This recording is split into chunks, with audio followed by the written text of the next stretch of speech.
You're listening to Skeptoid. I'm Brian Dunning from Skeptoid.com. The Bermuda Triangle and the Devil's Sea. Today we're going to hit the high seas and venture into a matched pair of alleged danger zones where ships and airplanes are said to disappear at an alarming rate. Some believe that the Bermuda Triangle and its twin, the Devil's Sea south of Japan, are merely regions where natural forces combine to form a genuine navigational hazard, while others believe that some unknown agent is responsible for sweeping the hapless travelers from the face of the earth. Today we're going to dive into the waters to see how deep the mysteries really are. Let's begin with the Bermuda Triangle. It's perhaps the best known of all the world's regions said to be strangely treacherous. The triangle goes from Miami to Bermuda to Puerto Rico, and despite a huge amount of normal shipping traffic passing through it every day, stories persist that some force there lurks to pull ships and planes to a watery grave. The most common appearance of the Bermuda Triangle today is on television documentaries and popular books that purport to take a, quote, science-based look at the phenomenon. They give the appearance of skepticism by dismissing the paranormal explanations, like psychic energy or Atlantis or alien abductions, and instead focus on natural phenomena that could be responsible for disappearances. These include rogue waves, undersea methane explosions, or strange geomagnetic fluctuations. They test these explanations with scale models and sophisticated simulations. But in fact, this representation of being scientific is wrong. To investigate the Bermuda Triangle scientifically, we would start with an observation, and then test hypotheses to explain it. Popular programming today tends to skip the very first step, actually having an observation to explain. One of the first things you learn when researching the Bermuda Triangle responsibly, which means including source material beyond the TV shockumentaries and pulp paperbacks that promote the mystery wholeheartedly, is that transportation losses inside the Bermuda Triangle do not occur at a rate higher than anywhere else, and the number of losses that are unexplained is also not any higher. Statistically speaking, there is no Bermuda Triangle. The books and TV shows are trying to explain an imaginary observation. The United States Coast Guard, which is the primary safety authority in the area, has this to say. The Coast Guard does not recognize the existence of the so-called Bermuda Triangle as a geographic area of specific hazard to ships or planes. In a review of many aircraft and vessel losses in the area over the years, there has been nothing discovered that would indicate that casualties were the result of anything other than physical causes. No extraordinary factors have ever been identified. That's not to say that losses don't occur there. They do. They also occur everywhere else on Earth. Some are unexplained. A similar percentage of losses worldwide are also unexplained. Unexplained doesn't mean unexplainable. It simply means that insufficient evidence remained to allow the cause of the loss to be determined, which is sadly all too common with ships and planes that go down at sea. So then, how and why does the story exist at all? The answer is that it never did, until 1945, when a flight of 5 Navy training planes, the infamous Flight 19, ran out of fuel and ditched, and were unfortunately never recovered. An author, Vincent Gaddis, dramatized this in the fiction magazine Argosy in 1964, with a story titled The Deadly Bermuda Triangle, the first time the name is known to have been used. But it remained a relatively unknown footnote until 1974, when paranormal author Charles Berlitz published his mass-market paperback, The Bermuda Triangle.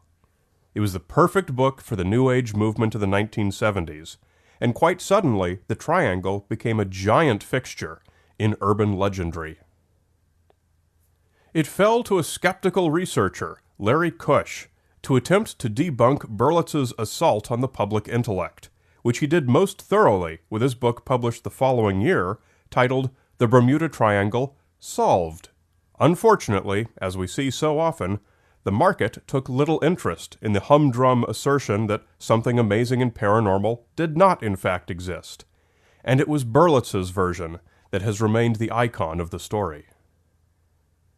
On his summary of the Bermuda Triangle, researcher Robert Carroll writes of Cush's efforts. After examining the 400-plus page official report of the Navy Board of Investigation of the disappearance of the Navy planes in 1945, Cush found that the board wasn't baffled at all by the incident and did not mention alleged radio transmissions cited by Berlitz in his book. According to Cush, what isn't misinterpreted by Berlitz is fabricated. Cush writes, "If Berlitz were to report that a boat were red, the chance of it being some other color is almost a certainty." And so, despite the fact that unexplained losses have happened there, just as they happen everywhere, it turns out that the Bermuda Triangle is nothing more than an invention and subsequent embellishment by imaginative authors. The Devil's Sea. It goes by many names: the Devil's Sea, the Dragon's Triangle, and the Taiwan Triangle. And just as is the Bermuda Triangle, it's even sometimes called the Devil's Triangle. Its location varies a bit depending on which author you read, but the triangle usually runs from Taiwan up to the volcanic island of Miyake-jima, just south of Tokyo, to about Iwo-jima or thereabouts. Miyake-jima and Iwo-jima lie along the Izu-Bonin volcanic arc, a line of underwater volcanoes and islands that's part of a system stretching 2,500 kilometers from Japan to Guam. Some, like Charles Berlitz, say that the Devil's Sea is every bit as dangerous and mysterious as the Bermuda Triangle. In his 1989 book, The Dragon's Triangle, Berlitz said that Japan lost 5 military vessels in the area between 1952 and 1954 alone, with a loss of some 700 sailors. In Dan Cohen's 1974 book, Curses, Hexes, and Spells, it's reported that legends of the danger of the Devil's Sea go back for centuries in Japan. Its most famous casualty was the No. 5 Kayo Maru, a scientific research vessel, which disappeared with the loss of all hands on September 24, 1953, a date often wrongly reported as 1952 or 1958. With such a dramatic history, you'd expect there to be all sorts of books on the subject, especially in Japan. But it turns out that the eager researcher is disappointed. A search for books, newspaper, or magazine articles on the Devil's Sea comes up completely empty until a full 20 years after the loss of the Kayo Maru. Apparently the story, even the very existence of this legendary named area, was not invented until very recently. Enter cryptozoologist and paranormal enthusiast Ivan T. Sanderson, well known for his Bigfoot searches, but perhaps not as well known for his Society for the Investigation of the Unexplained. Throughout the 1960s and 1970s, New Agers and other paranormalists would hang out at Sanderson's estate, nicknamed The Farm, and read, write, and research. In his group's newsletter, Pursuit, in April of 1971, Sanderson wrote of something he called vile vortices, 12 spots around the globe that he believed could be portals to another dimension. In 1972, the article was reprinted in Saga magazine under the title The 12 Devil's Graveyards Around the World. In addition to the North Pole and the South Pole, Sanderson proposed 10 triangles circling the globe, all the same size, shape, and orientation as the Bermuda Triangle. 5, including the Bermuda Triangle, are supposedly spaced equidistantly around the Tropic of Cancer, about 23.5 degrees north, and the other 5 staggered between them along the Tropic of Capricorn, about 23.5 degrees south. The Devil's Sea is another of the 5 northern triangles, with another enclosing the volcanoes of Hawaii. Sanderson's vile vortices are just one of any number of theoretical grid systems overlaid onto the Earth by New Age enthusiasts over the years. An icosahedron, a shape made of 20 equilateral triangles, can be roughly fitted over Sanderson's grid, if you use a little imagination. Other grid systems suggest a dodecahedron, a 12-sided figure with pentagonal sides. There's the Becker-Hagens Planetary Grid System of 1983, and the so-called Russian grid, which represents the Earth as a crystalline shape. Take virtually any ancient site, the Great Pyramid, Machu Picchu, Tiwanaku, and you can be sure that a New Ager has written a book drawing ley lines through it and calling its position on the Earth spiritually significant. It was at Sanderson's farm that Charles Berlitz researched and wrote parts of the Bermuda Triangle, and from Sanderson's vile vortices that he drew the inspiration for the Devil's Sea. It was only upon his book's 1974 appearance, which did discuss the Devil's Sea in addition to the Bermuda Triangle, that the literature suddenly became flooded with accounts of this new mystery region, and with tales that it had been feared for centuries. Try as I might, I was not able to find any reference to the Devil's Sea or any of its other names in any books or newspapers, either in English or in Japanese, prior to Berlitz and Sanderson's publications. Such a search reveals that nearly all published references are from the early 70s, immediately upon the heels of Sanderson's 1971 and 1972 articles. In short, there is no Devil's Sea, and there never was, outside the imagination of Ivan Sanderson and the authors who wrote about his vile vortices. As he did with Berlitz's Bermuda Triangle book, Larry Cush also took on the task of setting the record straight about the alleged disappearances of Japanese military boats cited by Berlitz in his 1989 The Dragon's Triangle.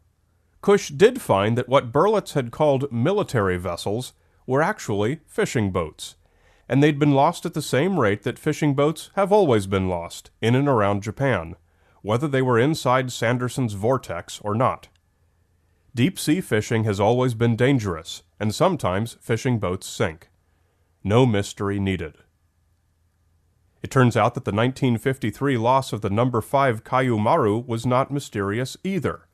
Its crew of 9 scientists and 22 crew were on hand to document a very active submarine volcano called Myojinsho, which erupted from 1952 to 1953, creating an island that repeatedly appeared and exploded.